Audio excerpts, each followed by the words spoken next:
Buenas tardes, hermanos. Dios me los bendiga. Espero que estén bien, que hayan tenido un buen domingo en la mañana y hayan disfrutado de la enseñanza, de la aplicación de la palabra de Dios y hayan pasado un buen tiempo con sus familias. Es una bendición. Continuamos en el libro de Gálatas, ya casi para terminar el capítulo 5, pero estamos aquí en el tema que hemos estado desarrollando ya varios domingos, y es tan importante, importantísimo, ¿verdad?, que visitemos este tema y ya vamos a terminarlo. Capítulo 5 y el versículo 16, volvamos a leer. Bueno, vamos a leer mejor el 19 al 21, que es lo que nos está ocupando en el tema del deseo de la carne. El versículo 19 dice la palabra de Dios: y manifiestas son las obras de la carne, que son adulterio, fornicación, inmundicia, lascivia, idolatría, hechicerías, enemistades, pleitos, celos. Hasta ahí hemos llegado, hemos estudiado todo esto. Iras, contiendas, disensiones, herejías, envidias, homicidios, borracheras, orgías y cosas semejantes a estas, acerca de las cuales os amonesto, como ya os lo he dicho antes, que los que practican tales cosas no heredarán el reino de Dios. Hasta aquí la lectura. Vamos a orar, que el Señor bendiga su palabra. Padre, damos gracias por el privilegio que nos has dado, Señor, de llevar despacio este tema del deseo del espíritu, del deseo de la carne, para poder así entender, Señor, el mensaje que nos das a través de Gálatas, a través del varón de Dios, el apóstol Pablo, para nosotros considerar este consejo en nuestras vidas. Y es de gran importancia, porque necesitamos, Señor, el fruto del Espíritu en la vida nuestra diaria, para poder vivir conforme a tu voluntad y, por supuesto, al mismo tiempo vivir evitando los deseos de la carne, no viviendo bajo los deseos de la carne y no suministrando los deseos de la carne. Es una gran responsabilidad que nos has dado, Señor, para nosotros vivir en este mundo.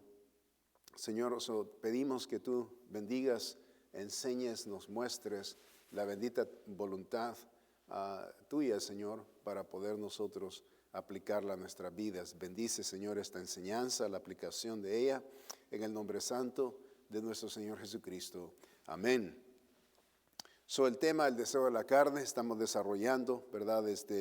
Ya vimos el deseo del espíritu. Hemos visto hasta ahora, satisfacer los deseos de la carne, las obras de la carne, y dijimos que las obras, ¿verdad?, el corazón ha requerido que sus deseos se cumplan, y las intenciones del corazón se convierten, ¿verdad?, en una demanda para el corazón humano, y él quiere ser alimentado de las obras, en otras palabras, en la carne, no satisfacer los deseos de la carne. Y hemos visto hasta ahora, 9 de estos deseos, hablando básicamente son pecados, 9 pecados que son marcados aquí en la palabra de Dios, ¿verdad? Adulterio, fornicación, inmundicia, lascivia, idolatría, hechicerías, enemistades, pleitos y celos. Hasta ahí hemos llegado. El deseo de tener lo que otra persona tiene. Eso es lo que vimos la última semana que nos reunimos, ¿verdad?, en este tema. Ahora vamos a continuar en este otro tema. Hemos visto 9, ¿verdad?, de ellos. Tenemos 6 más que vamos a escudriñar de estos pecados. ¿Por qué estoy llevándolo cada uno de ellos? Porque es nuestra responsabilidad de entender lo que Dios quiere. O sea, si tienes la lista aquí el Señor, es porque Él quiere anunciar esto, que es lo común, que el hombre se inclina. Entonces nosotros tenemos la responsabilidad, tenemos la libertad, ¿verdad?, y la responsabilidad Entonces, la libertad, para disfrutar la libertad que Dios nos da en Él, en el Espíritu, necesitamos reconocer que también tenemos una responsabilidad. Okay, la libertad y la responsabilidad va de la mano. Okay, se nos ha dado libertad, somos libres en Cristo, gloria a Dios, pero ahora tenemos una responsabilidad. La responsabilidad de vivir espiritualmente, ¿verdad? De acuerdo al deseo del Espíritu, no al deseo de la carne. Y eso es lo que el apóstol Pablo está disertando en este tema, en el capítulo 5 de Gálatas. Es un gran tema, muy grande para nosotros. Recuerde que esta es la responsabilidad que nosotros debemos de enfocarnos en nuestra vida diario. O sea, esto es el diario hacer, el diario proceder. Nuestro es estar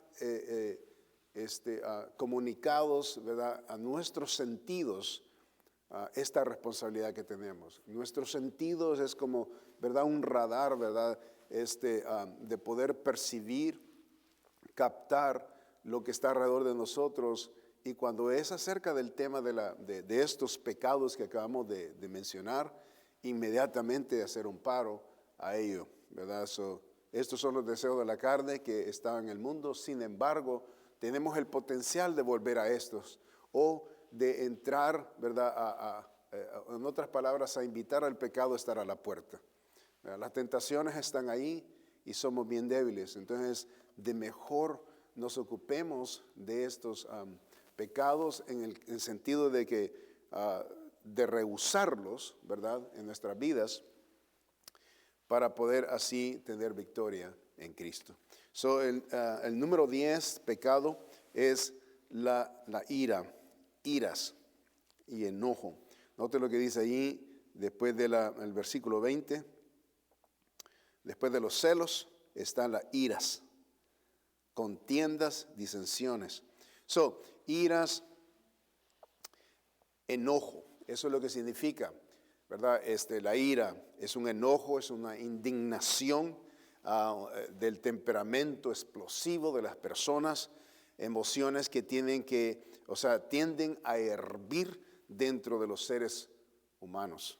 Y allá en Santiago se nos enseña y menciona Santiago el capítulo 1, el versículo 19,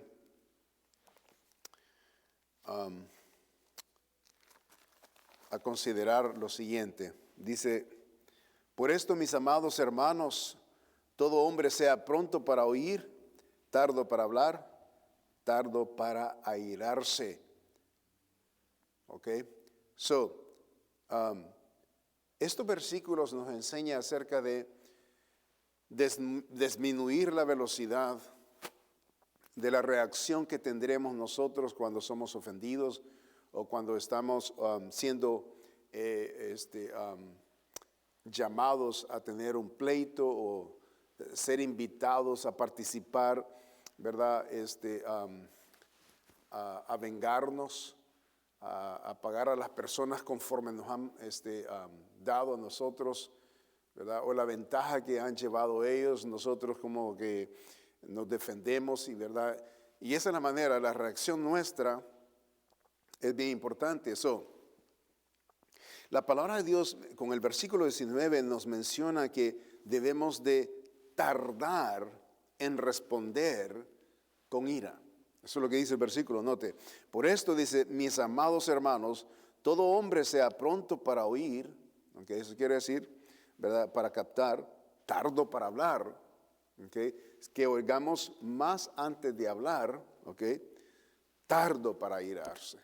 El consejo es que, ¿verdad?, seamos listos para estar escuchando. Está bien, el escuchar, no vamos a hacer daño a nadie, pero vamos a escuchar y vamos a considerar lo que hemos escuchado, o el problema, o la dificultad, o el punto, o el tópico, o la situación, o la circunstancia que se está desarrollando. Entonces, cuando oigamos, debe de haber un momento de considerar el espacio del tiempo, tardo, porque está hablando de tiempo, tardo, para poder reaccionar, porque el punto es que nosotros cuando escuchamos una ofensa, ¿verdad? Queremos inmediatamente reaccionar, ¿verdad? En querernos vengar o parar a las personas de que paren de ofendernos, ¿verdad? Y que no continúen más en esa dirección. So el Señor nos enseña que podemos escuchar, ¿ok? Y por supuesto, cuando hay palabras ofensivas, obviamente, cuando penetran a la mente, entra al razonamiento, llega al corazón y inmediatamente uno quiere reaccionar a lo que está sucediendo. Nos enseña que debemos de ser tardos para reaccionar, ¿verdad?, negativamente. Y luego dice aquí el versículo 20, hablando de la ira también, dice, porque la ira del hombre no obra la justicia de Dios. Beautiful, precioso aquí puesto. ¿Okay? En la ira del hombre no obra la justicia de Dios. ¿Qué es la justicia de Dios? La justicia de Dios es todo lo que es recto, todo lo que es correcto, todo lo que es verdadero, todo lo que es transparente, todo lo que le honra a Dios, lo que es bueno, lo que es justo, ¿verdad? Ahí entra la justicia de Dios. Entonces, note, el versículo dice que en la ira del hombre, cuando el hombre se explota en ira, ¿ok? Dice que la justicia de Dios no obra en esa acción, o en ese temperamento, o en ese estado. La justicia de Dios no obra. O sea, en otras palabras, ¿quién está obrando? Está obrando el enemigo, está obrando el enojo, está obrando la carne, está obrando el ímpetu del ser, está obrando no el intelecto, no el razonamiento, ¿verdad? Y está, bueno, porque podría usarse el razonamiento como decir, razono que no debe suceder esto es injusto para mí, ¿verdad? Y queremos, ¿verdad?, hacer daño a las demás otras personas o tratar de defender, porque el humano, ¿verdad?, siempre defiende su territorio, ¿verdad? Por eso, a veces hacemos cosas como los animales, ¿no? Porque los animales, eso es lo que sucede. En la selva, cada animal tiene su territorio. Y el más fuerte es el que vence, el más poderoso, el más rabioso, el más que tiene más fuerza y poder y capacidad de poder destruir al otro. Ese es el que tiene el lugar, la posición. Una de las cosas que admiro acerca de león, por ejemplo, el león, él solo irrumpe su aullido, ¿verdad?, que hace, ¿verdad? Y en la noche, los animales cuando escuchan, ellos ya saben que andan cazando, y el que no se esconda, el que no esté bien preparado, va a ser presa de él. Y al mismo tiempo manda el mensaje que ese es el territorio de él. Aunque a eso estoy refiriéndome.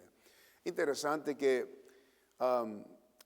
nosotros los humanos, ¿verdad?, peleamos también en ese contexto, ¿verdad?, en el sentido de los animales. Nosotros cuando defendemos nuestro territorio con pleitos y con gritos y con venganza, estamos literalmente imitando a la fauna animal.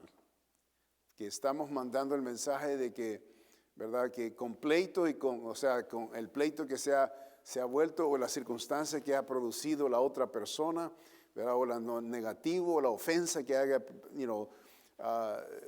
producido la otra persona, esta otra persona va a defenderse, ¿verdad?, hablando del territorio, y que no va a dejar que esta persona pisotee a la persona. Pero como somos seres que razonamos, seres que pensamos, seres que tenemos análisis, seres que Dios nos ha dado a nosotros sabiduría y entendimiento, y discernimiento. Y aquí es donde está la diferencia de la fauna animal, de los animales y del humano, ¿verdad? Nosotros podemos decidir, podemos considerar y luego también usar justo juicio. También podemos usar lógica, podemos usar lo que es correcto. O sea, aquí es donde nosotros nos inclinamos a qué es lo que vamos a hacer, cómo vamos a tratar a los demás. Y aquí es donde entra la preciosa ley de la moralidad. Y es donde entra la prudencia, donde entra la discreción, donde entra el considerar, ¿verdad?, a los demás valiosos como también a nosotros mismos. Entonces aquí es donde entra el tema de Dios, donde entra la justicia de Dios. Cuando retardamos el enojo, cuando la ira no es la que abre la puerta para poder, ¿verdad?, enfrentar la circunstancia que está presente, sino que la justicia de Dios hay que dejarla que entre en esta circunstancia, no la ira.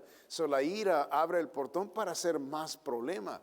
Y es interesante que uso, ¿verdad?, el portón en la ira, porque es lo que explica la palabra de Dios sobre el pecado. Cuando nosotros estamos haciendo cosas indebidas, o sea, permitimos que el pecado llegue a la puerta nuestra, solo para abrirle y que entre el pecado a tener comunión con nosotros, ¿ok? Y es así como nosotros venimos a hacer estadística. Entonces, ¿qué es lo que recomienda aquí? En sí, el punto de la recomendación. Dos cosas bien importantes aquí sobre el tema de la ira. Número uno, el versículo 19 dice que debemos de retardar, ¿ok? Haber un retardo. Es mejor escuchar, analizarlo y retardar en responder. Por eso dice aquí, dice, versículo, todo hombre dice, sea pronto para oír, tardo para hablar. Cuando dice tardo para hablar, ¿verdad? No sé si usted ha escuchado la filosofía de cuando decimos, o se dice, ¿no?, que cuando una persona entra con enojo, lo que necesita es contar hasta 10, ¿verdad? Es una filosofía ahí. Contar hasta 10, 1, 2, 3, o sea, nos están ofendiendo, ¿verdad? Y en vez de reaccionar, estamos escuchando, ¿verdad?, las ofensas, estamos viendo que todo está en contra de nosotros y estamos analizando la situación, y entonces el retardarnos, ¿verdad? La ira no irrumpe, no explota como un volcán, ¿verdad? Entonces, porque lo que va a salir de la explosión puede ser cosas bien que después se vaya a arrepentir la persona después de haberse, ¿verdad?, explotado. Recuerdo una situación, como un ejemplo, le voy a poner esto. Había un incidente que había pasado con mi hijo Samuel. Cuando estaba pequeñito teníamos un treadmill, o sea, una máquina para correr, ¿verdad? Una máquina de correr, ahí de hacer ejercicio. Y la teníamos afuera, parece que uno de los, no sé si Tiara la había usado. La cosa de que no había desconectado un botón que se tenía que poner algo ahí, una llave para que los jovencitos pequeños no lo pudieran usar, ¿verdad? La cosa de que parece que estaba lista, la usaron y estaba la llave adentro. Y este muchacho de Samuel está 9 años, yo creo, unos 9 o 8 años. La cosa de que este muchacho encendió la cuestión esta. Me imagino que él quiso hacer lo mismo, ¿verdad? Pero no pudo, le dio quizás mucha velocidad, se cayó y quedó, literalmente el muchacho estaba, parece que había, ¿verdad? Y la cosa de que yo estaba en mi oficina, en la casa, oí el grito, ¿verdad?, de mi esposa, el grito de Samuel, y entonces yo bajé pronto a ver qué estaba pasando. En el momento que dentro en el cuarto de Samuel, veo a Tarsi, veo a Tiara, veo a Brando y veo a Samuel, y veo sangrando a este muchacho de las manos, ¿verdad? Todo rayado por lo que había acontecido, pero yo no sabía nada de eso. Estoy describiendo después, esto es lo que yo supe. Lo primero que reaccioné, o sea, me dio tristeza y el dolor ver a mi hijo que estaba sangrando, ¿verdad? Y estaba todo, la piel se le había, ¿verdad? Por la cosa esa de el treadmill, ¿verdad? Lo había rayado, el muchacho le quedó en las manos ahí, la cuesta, parece que estaba corriendo. La cosa es de que mi reacción fue enojo, y en el enojo no podemos pensar, no podemos analizar. Y lo primero que se me vino a la mente en toda la escena, ¿verdad? Es que Brando había tenido la culpa. Y pues él es el más grande con el pequeño, y aquel, ¿verdad? Se veía como que estaba participando, como que él era el culpable. Entonces lo primero que hice cuando entré al cuarto, lo llegué a empujar a él, ¿verdad? Y lo hice sin pensar, sin saber lo que estaba pasando. Solo el enojo. Inmediatamente, ¿verdad? Leí la escena, dijo, oh, este es el culpable. Ya el momento que yo lo empujé, todos gritaron, no, él no hizo nada. Y ya me quedé yo, ¿verdad? Con cuidado, escuchando qué es lo que estaba pasando. Y lo que sucede es esto exactamente, ¿verdad? Que cuando nosotros reaccionamos sin saber, ¿verdad?, lo que está pasando, considerar lo que otros ángulos, ¿verdad?, que para tomar en cuenta la situación, podemos cometer ese grave error de reaccionar tontamente, reaccionar sin evidencias, reaccionar sin conocimiento, y cometemos un grave error y podemos dañar a alguien más. Yo creo que esto no lo olvida a mi hijo Brando. Después me disculpé, lo abracé, pedí perdón de que había malentendido la situación, y obviamente era mi culpa, y lo que menos podía hacer es abrazar a mi hijo, al otro que lo había ofendido, ¿verdad? Y entonces se fija qué importante es considerar siempre el escuchar antes de actuar, y eso es lo que nos enseña la palabra de Dios. Es una ilustración que ilustra, o sea, que podemos cometer graves errores, dañar de por vida a alguien por nuestras reacciones, ¿verdad?, sin conocimiento y sin entendimiento. Es un tremendo consejo que nos da la palabra de Dios, de cuando tengamos un tiempo, o sea, un momento de ira, un momento de enojo, que seamos tardos en hablar y tardos en responder, ¿verdad? Ese es número uno. Número dos, porque la ira del hombre no obra la justicia de Dios. Número dos, lo que podemos aprender, ¿verdad?, del versículo 20, es de que en nuestra ira, en nuestras acciones de ira, cuando somos iracundos, podemos aventar las cosas, podemos aventar las personas, ¿verdad? En esa acción, en esa reacción, no está obrando Dios. Es obvio que está obrando nuestra carne, es obvio que está obrando el enemigo, y esto, o sea, esta locura nos puede llevar a hacer cosas horribles, de ofender, de hacer daño a otros, ¿verdad? En la escena que yo describí, obviamente ofendí a mi esposa, ofendí a mi hija, porque ellos estaban ahí presentes, ofendí a mi hijo, que lo empujé, ¿verdad? Y entonces, o sea, note que mi acción ya no fue solamente una persona, sino que otras personas también fueron involucradas. Así es esta situación de la ira. O sea, no razona, no considera, y es peligroso. ¿Okay? La ira, ¿verdad? Recuerde, en el enojo, la ira, hablando del enojo, la ira no obra la justicia de Dios. El momento en que usted se enoja, hermano, hermana, joven, no está obrando Dios ahí. Tú estás obrando. Está obrando tu ímpetu. Está obrando, ¿verdad?, el yo. Está obrando quizás el enemigo, ¿verdad?, metiendo cosas en la cabeza. Okay? Entonces, ¿qué es lo que se debe de hacer cuando se enoja uno? Cuando llega el momento del enojo, inmediatamente tiene que esperar. Antes de hablar, antes de reaccionar, es considerar lo que está pasando. Yo comparto esto, es muy personal. Yo no me puedo enojar.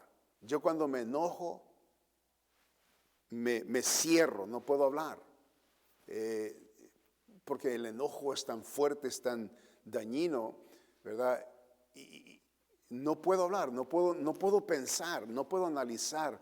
So, cuando me enojo, lo mejor que me pasa a mí y la manera que, pues no es saludable, pero me ayuda, es que yo me callo, solamente observo, no digo nada y me hago a un lado y solo, o sea, es en caso de que me estén acosando o lo que está sucediendo o lo que no entiendo. Y gracias a Dios el Señor como que me echa candado a mis sentimientos, me echa candado a mis emociones. El Señor me encierra o sea, quizás en el silencio, si puedo describirlo de esa manera. Me encierra, o sea, me pone en un calabozo de silencio el Señor. Y eso en cierta manera me ayuda porque pues no cometo daños a nadie, ¿verdad? Aunque la persona que me conoce, que estoy reaccionando a la situación, y yo lo que hago es callarme, ser silencio. Y tal vez pueda hacerme como que nada está pasando. Pero es lo que sucede y no puedo enojarme, porque no puedo hablar, no puedo pensar, o sea, no puedo decir, o sea, si alguien me está diciendo algo, no puedo defenderme, no puedo hacer nada.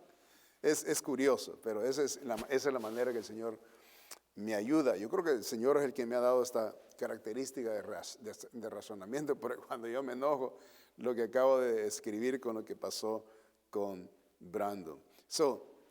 Ahí tenemos la ira y el enojo, ¿verdad? Dos cosas que necesitamos aprender. Tardos para reaccionar a la ira. En otras palabras, ignore la ira. Eso es el tema, o sea, del otro lado de la moneda. Ignore la ira, ¿ok? Aplaque la ira. O sea, usted tiene el control porque usted tiene las emociones. Usted necesita aplacar, bajar la guardia, no, bajar las armas, bajar el ataque o el contraataque que iba a hacer. ¿Okay? Muy importante. ¿Okay? Porque segundo, la justicia de Dios no obra en esa acción. Eso es pecado, en otras palabras. Número 11. El 11 pecado, contiendas. ¿Okay? Similar con los pleitos, contiendas. Está mencionado 2 veces por la gravedad del problema. ¿Okay? En Filipenses capítulo 2, o sea que las contiendas siempre es un problema grave entre los humanos, ¿verdad? Ha habido pleitos donde ha habido muertes, ¿verdad? Y siempre va a suceder. El capítulo 2 Filipenses capítulo 2, versículo 3, dice, nada hagáis por contienda o vanagloria, antes bien con humildad, estimando cada uno a los demás como superiores a él mismo. ¿Ok? En otras palabras, la contienda aquí es similar al pleito, ¿verdad? Dice que nada hagáis. La invitación del apóstol Pablo en Filipenses, ¿verdad? La invitación es a ser humildes. ¿Okay? Nada hagáis, dice, por contienda o vanagloria. Antes bien, dice, con humildad. O sea que lo opuesto de la contienda es, ¿verdad? Habla acerca de la vanagloria. Puede ser que el exaltarse a sí mismo, la autoexaltación de sí mismo, lleve a la persona a ser contencioso, ¿verdad? A ser, pleitista. Y otra vez, el ego, ¿verdad? Que el ego de que nadie me puede robar mi dignidad o patear pisotear mi dignidad o mi persona o mi nombre. Eso habla del orgullo de la persona, es la autoexaltación de la persona. Entonces, la autoexaltación, ¿okay? Lo que hace es que, ¿verdad? Crea pleito, crea una amonosidad, una defensa siempre. Right? Entonces, lo que se nos aconseja, de acuerdo al apóstol Pablo, es que acudamos a ser humildes en este momento, en esta condición. Dice, antes de que entremos en la contienda, consideremos la humildad. Y la humildad, ¿qué es? Es estimar a otros o a los demás superiores a nosotros mismos. Entonces, la contienda no puede haber. O sea, alguien que es humilde y ve a alguien superior a él, jamás se va a poner en contra de la persona. Porque inmediatamente al ver a las otras personas superiores a él mismo, ¿ok?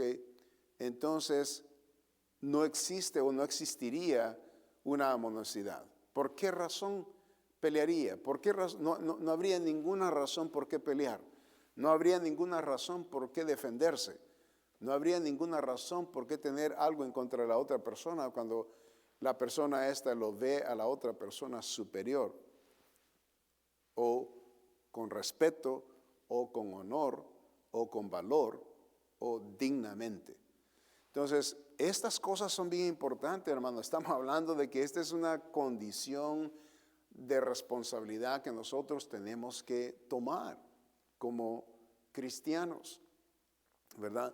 Que debemos de adoptar la enseñanza bíblica en nuestras vidas. En este caso, es ser responsables de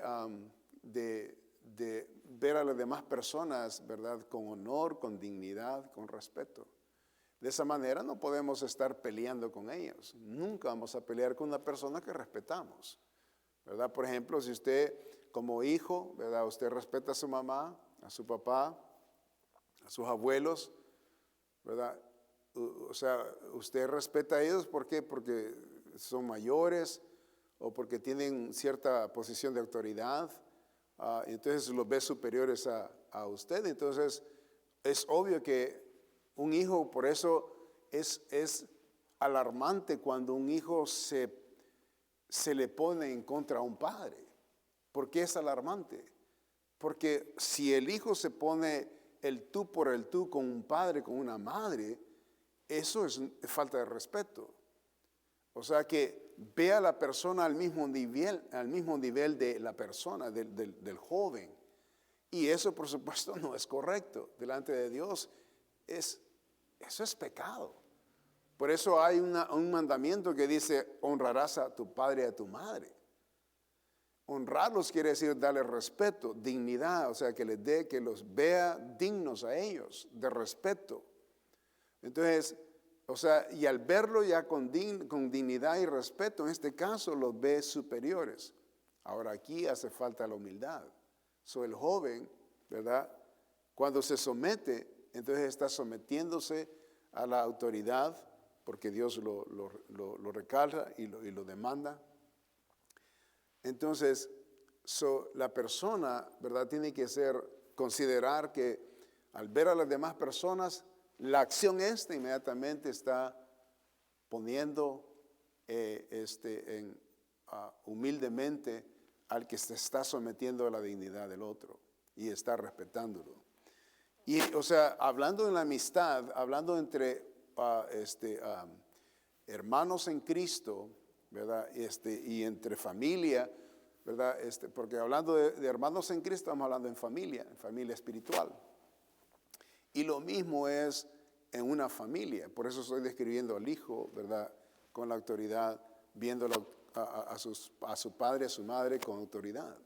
Entonces, cuando hay respeto, cuando hay honra, ¿verdad? La persona se humilla a esa autoridad. Eso es lo que está diciendo el apóstol Pablo, ¿ok? La humildad.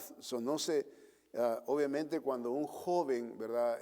Hace lo contrario de humillarse, entonces está vanagloriándose. En otras palabras, está exaltando y está poniéndose en el nivel de los padres. Eso es falta de respeto.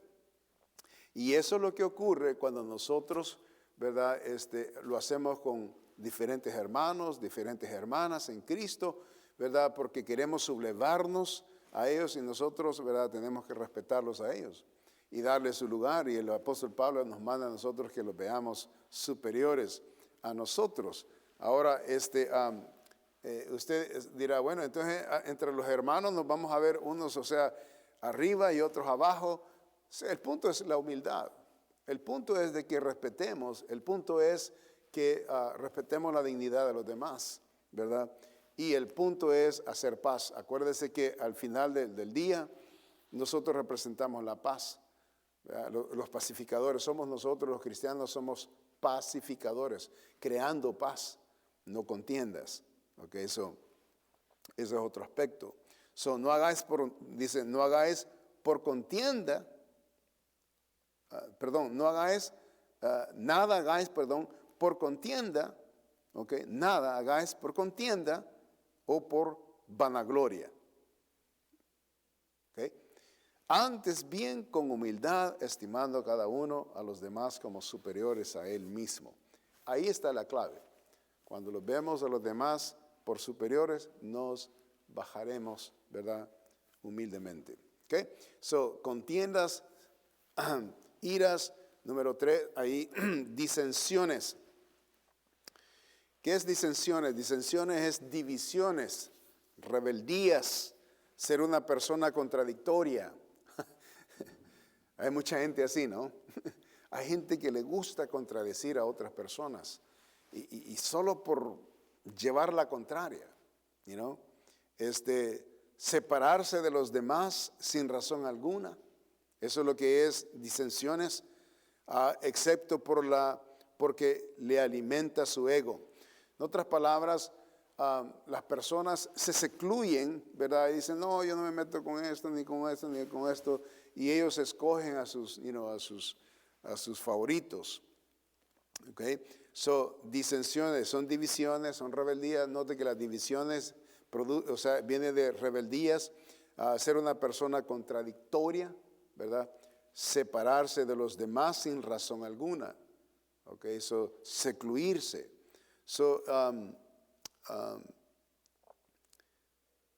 Excepto porque le alimenta su ego. Obviamente,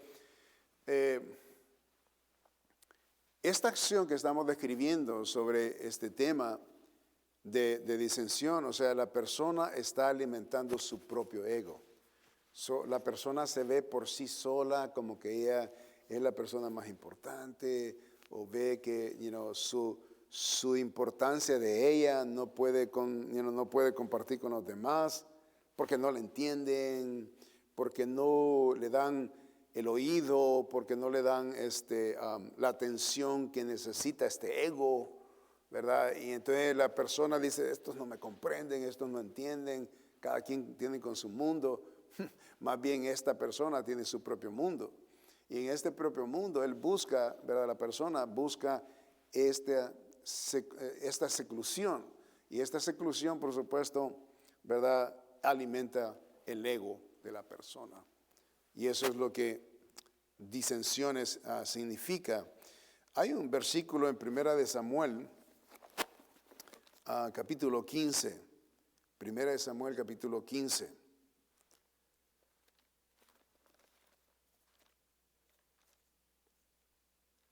Y el versículo 9. 23. Primera de Samuel 15, versículo 23.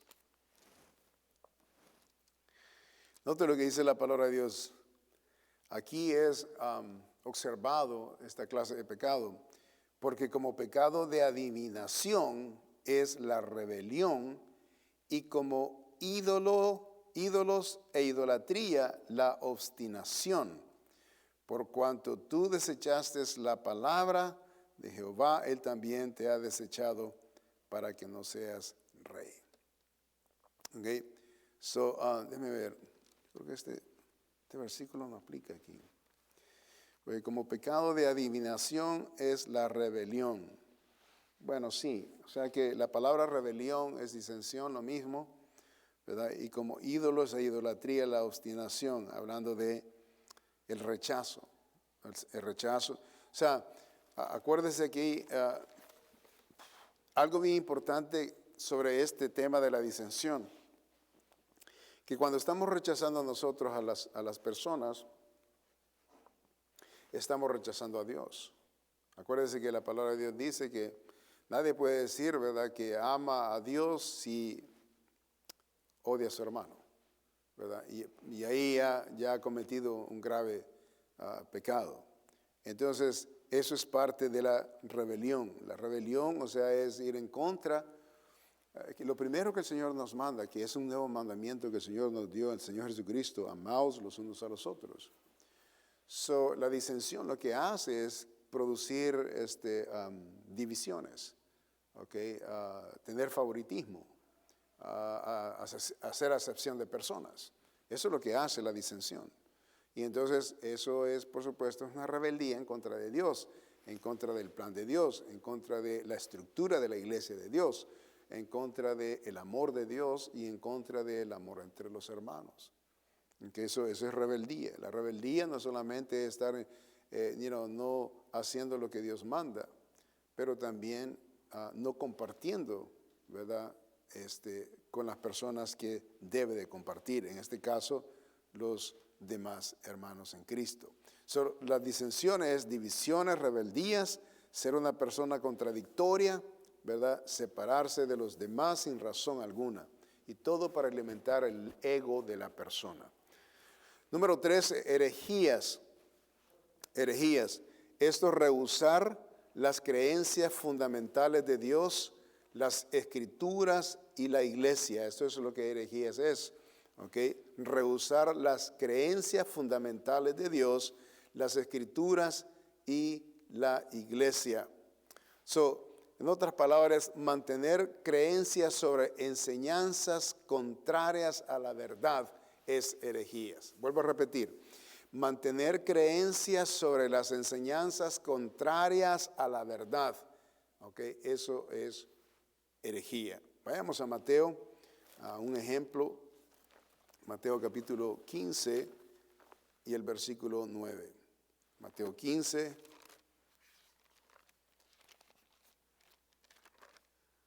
Y el versículo 9.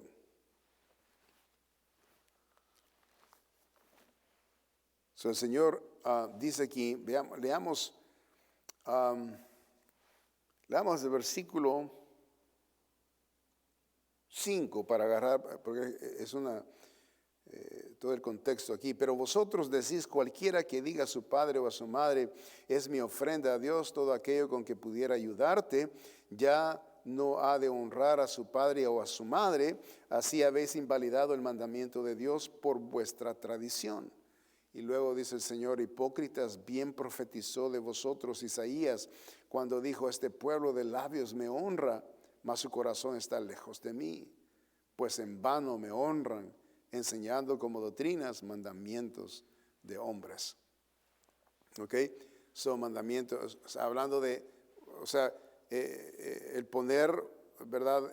Los mandamientos de hombre antes de los mandamientos de Dios es una herejía. ¿Por qué? Porque se está inclinando al humanismo, ¿okay? El humanismo. Y el humanismo es apoyar al humano y apoyar su filosofía, apoyar sus impulsos, apoyar su plan, apoyar, ¿verdad? Su agenda del humano y no considerar a Dios y las enseñanzas de Dios. Eso es lo que estaba sucediendo con los fariseos aquí, ¿verdad? Que estaban hablando con el Señor. Note que se acercaron, dice, a Jesucristo los escribas y fariseos de Jerusalén, diciendo, ¿por qué tus discípulos quebrantan la tradición de los ancianos? ¿Por qué no se lavan las manos cuando comen pan? Y ellos habían, ¿verdad?, hecho un gran problema de esto. Habían creado, porque la ley, ellos lo habían tomado como ley. Y entonces cuando no se hacía como ellos lo practicaban, entonces era transgresión para ellos de que estas personas, en este caso los discípulos del Señor Jesucristo, no se lavaban las manos, ¿verdad? Porque los vieron que estaban agarrando espigas y vieron que estaban comiendo, pero no se habían lavado las manos antes de hacer eso. Y el Señor les llama hipócritas, porque ellos no practicaban los mandamientos de Dios, ¿verdad? Y practicaban los mandamientos que ellos mismos habían creado, o las reglas que ellos habían creado. Y por eso les llama el Señor aquí, dice, este pueblo de labios me honra, mas su corazón está lejos de mí, pues en vano me honran enseñando como doctrinas mandamientos de hombres, ¿okay? Y haciendo a un lado los mandamientos de Dios. Herejías, eso está bien claro ahí en la palabra de Dios. Cuidado con tener, ¿verdad? Reglas o tradiciones humanas, ¿verdad? Que no están en la Biblia, y tener esas como autoridad de hacer cosas en su vida y no considerar lo que la Biblia dice, ¿verdad? Con cuidado, ¿verdad? Tenemos que tener cuidado a esto. Por ejemplo, un ejemplo de esto es, en el tiempo de la Semana Santa, ¿verdad? Que ya va a venir la Semana Santa, hay grupos religiosos que practican la Semana Santa de diferente manera, ¿verdad?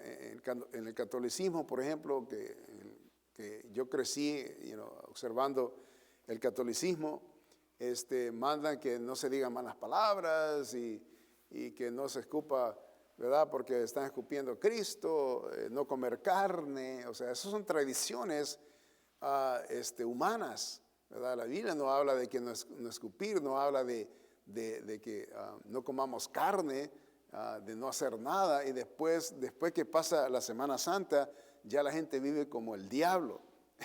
Entonces,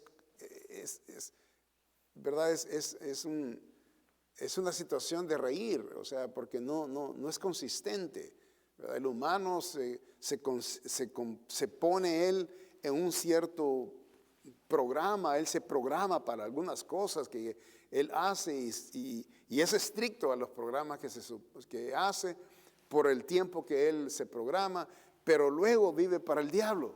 O sea que no tiene sentido, ¿verdad? Y esto es lo que el Señor está diciendo, ¿verdad? En ese versículo. Entonces, hay una inconsistencia sobre vivir para Dios o sobrevivir dentro de la moralidad de Dios o el respeto de Dios o a su palabra o vivir una vida santa, plena, ¿verdad? En la voluntad de Dios, obedeciendo los mandamientos de Dios, lo cual siempre hay problemas con el ser humano. Pero bien, ahí está. El Señor es una tremenda enseñanza. Esas son herejías. Cuidado con practicar herejías. ¿Okay? Número 14, envidias. Envidias. Este va a ser el último. Creo que el tiempo pasa, ¿verdad? Envidias. Esta palabra va más allá del casual celo. ¿Okay? Esta envidia va más allá del casual celo. Esta envidia es enfermiza porque no solamente quiere lo que la otra persona tiene, sino que también se enoja porque las tiene. Imagínense, ¿okay? No solamente desea tener lo que la otra persona tiene, pero se enoja porque los tiene la otra persona. Es la envidia enfermiza, que enferma el corazón, la mente de las personas, ¿verdad? Porque producen hasta emociones de enojo.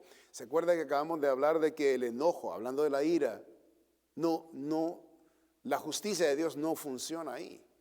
¿De dónde viene? De la carnalidad de la persona. Entonces, si la persona llegara a perder lo que tiene, la otra persona que tiene las cosas que tiene, y ésta se da cuenta que las ha perdido, esta persona va a estar alegre porque la otra persona perdió lo que ella estaba deseando y no debería de tenerlo. Esa es esta envidia que estamos describiendo. En Proverbios capítulo 14, y esto por supuesto es enfermizo, por eso le llamo enfermizo porque es dañino al ser humano. Esto es dañino, tremendo. Note, Proverbios 14, versículo 30, dice la palabra de Dios: el corazón apacible es vida de la carne, mas la envidia es carcoma de los huesos. O sea, note que carcoma los huesos, estamos hablando de las enfermedades que se dan en los huesos, o sea, literalmente destruye el ser humano. ¿Okay? Cualquier enfermedad que se dé en los huesos, Note que los huesos es la estructura que detiene todas las carnes, todos los órganos, ¿verdad? Y sostiene al ser humano parado y funcionando. Cuando una enfermedad llega a los huesos, esa persona va a tener graves problemas para funcionar como humano sobre la faz de la tierra. Algunas personas pasan postrados por problemas que pasan en los huesos, porque no pueden funcionar, no pueden hacer no tienen facultades físicas para hacer algo. ¿Por qué describo esto? O sea, hablando del hueso, porque así de dañino, estoy describiendo que, hablando de la envidia, o sea, trastorna y arruina la estructura del ser humano, en otras palabras, y arranca, ¿verdad?, la vida literalmente, y la función normal, y las facultades normales de un ser humano. La envidia es tan poderosa que puede arruinar, o sea, no solamente a la persona internamente, pero viene a ser un veneno tremendo, un veneno en contra de los demás, porque la persona sabe de que si ella no puede obtenerlo, ¿ok?, tampoco nadie lo puede obtener. Entonces, si la persona vive una vida miserable, él quiere que también las demás vivan miserables. Y por eso contagia, ¿verdad?, de envenenar esto a los demás. Por eso habla la palabra de Dios que la envidia es carcoma de los huesos.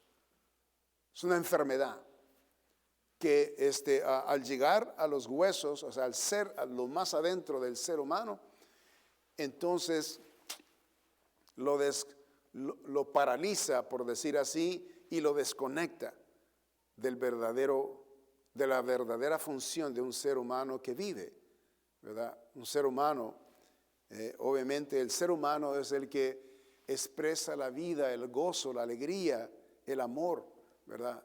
Pues somos hechos a la imagen de Dios. Y si somos hechos a la imagen de Dios, en esta condición que representamos la imagen de Dios, debemos de representar también el amor y todo esto de los atributos de Dios, que es el amor, la alegría, la belleza, ¿verdad? Que es interna, no solamente la belleza física, pero la belleza que sale de lo más adentro del ser. Entonces, la persona que tiene envidia de otras personas, o sea, se está envenenando a sí mismo y se está enfermando a sí mismo, ¿verdad? Y esto, por supuesto, es lo que sucedió aún en el cielo. La envidia, o sea, acuérdense que Lucifer quiso ser como Dios. Él envidiaba el trono de Dios y él fue tan corrupto en esa tendencia que vino a ser desobediencia, quebró leyes, hizo cosas horribles porque quería salirse con la suya por la envidia. La envidia es terrible. Note ahí en Proverbios 23:17. 23:17, note lo que dice la palabra de Dios. No tenga tu corazón envidia de los pecadores, antes persevera en el temor de Jehová todo el tiempo. Qué lindo consejo es esto. Note, no tenga tu corazón envidia de los pecadores, antes persevera en el temor de Jehová todo el tiempo. Y el versículo 18 dice, porque ciertamente hay fin y tu esperanza no será cortada. ¿Okay? Y habla, por supuesto, de la recompensa. ¿Okay? Tremendo. Cuídese de no tener envidia. Cuide su corazón de no envidiar a nadie. Alguien tiene un carro nuevo, alguien que compró, Dios se lo proveyó, o tiene alguna casa, ¿verdad? Y usted quisiera tenerlo y siempre ha soñado tener esto y lo otro y aquello, ¿verdad?